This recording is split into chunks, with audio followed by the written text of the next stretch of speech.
The Irish are great fishermen, and my grandfather, Edward Nolan, is no exception. When he was a young man, fishing was his favorite pastime. And even when he was an old man, when I knew him, he was 70 when I was born. When he was an old man, he liked nothing better than to row out into the middle of the lake, because out in the middle of the lake, a man can fish, and a man can think, far away from a camp filled with noisy grandchildren. When my grandfather was a very young man, just out of high school, he moved to Utica from Clark Mills, where he had lived all his life. And in Utica, he got a job in a foundry. My grandfather was a pattern maker, a carpenter. And this job in the foundry was a really good job for a man so young. And he liked the job, he liked the work, and he liked the men he worked with because they all loved to fish, just like my grandfather. And all day long, they talked about nothing but fish and fishing. They talked about the sunnies, those fish that are so easy to catch that many, many years later, my grandfather's youngest grandchild would stand at the end of the dock, armed with nothing more than a bit of string and a hook and a small piece of worm. He would stand there and catch several, still in his pajamas, waiting for his grandfather to return. Those men talked about the bass, those valiant fighters that when you hook them, they just make the catch that much sweeter. They put up such a fight. They talked about the pike, the pickerel, the tiger muskies, those monsters of the northern lakes that can get to be 4 and 5 feet long. Once when I was visiting the lake where my grandfather loved to fish, some of the children had found a dead tiger muskie. It must have been 6 feet long. I never saw the body because by the time I got there, they had buried it. But they hung the head in a tree so we all could admire it. The children arrived, they brought me there. They wanted me to see this prize. And the children danced around under that big fish head. It was as big as a large man's hand. They pointed out its many wonderful features, including the teeth that had been the stuff of my own childhood nightmares. And then those children skipped off onto the dock and they jumped into the lake that had spawned that monster. They were brave children. Well, those fishermen that my grandfather worked with, they talked about their favorite fish of all, lake trout. Trout aren't too hard to catch. My grandfather was an expert fly fisherman. And they're really easy to cook. They're so delicious. All you need is a hot skillet, a little bit of butter, and maybe some lemon if you remember to bring it along, and you just throw that trout into the skillet and heat it up for a few minutes. Oh, it's so delicious. Any fisherman who returns home with a catch of trout is welcomed as the hero he is.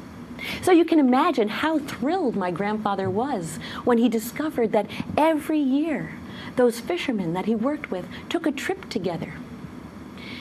Where they would go, what they would fish for was the topic of hours of conversation at the foundry. But at last it was decided they would go up into the southern Adirondacks and they would fish for trout. I can't tell you where they went because my grandfather never told me. Well, the morning they were to depart, my grandfather woke up so early before the sun rose, and he waited on his front porch, surrounded by his gear. He had his fishing poles, his flies, he had his bedroll and his tackle box. He was ready. And he saw the car driving up his street, the headlights shining on him on his porch.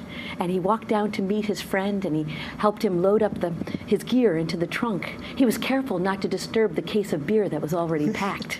And then the two of them drove off to pick up a third man who was waiting on his porch, surrounded by all his gear, and 2 cases of beer, all of which was stowed carefully into the car, and they drove up into the Adirondacks. It was a beautiful day. My grandfather watched the sunrise as they headed up Route 12B, and as they drove, my grandfather was disturbed by some thoughts. He felt like he had forgotten something, but he couldn't quite think what it was. They finally arrived at the spot where they were going to fish and camp for a week. there were several other cars pulled off the side of the road, and there was a beautiful camping spot. It was active with all these people pitching tents and building fires and tying flies and stacking up the beer cases. And then it was, as my grandfather looked around, that he realized what it was he had forgotten. There was no food. Nobody had brought anything to eat. There wasn't a crust of bread or an apple or a bit of cheese, nothing. And my grandfather, who was already starting to get a little hungry, because you see, until that moment, all his meals had come to him at regular intervals and in large quantities. He couldn't help himself. He said, "Well, there's no food. What will we eat?" And the startled men looked at him. And one of the men, whom my mother told me that my grandfather had told her, this man looked just like Santa Claus with a big white beard and a belly on him. This man put a fatherly arm around my grandfather, and he turned him so that my grandfather could look at that beautiful trout stream that was flowing right past their feet. And he said, "What do you think is in that stream? We're going to be catching fish all week. We'll be eating fish." And then, because my grandfather was very young and getting very hungry, he said, "But what if we don't catch anything?"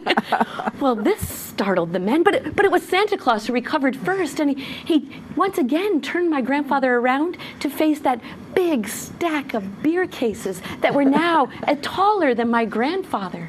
And he said, "Well, look at this," and he pulled one of the bottles out of the top of the top case, and he handed it to my grandfather.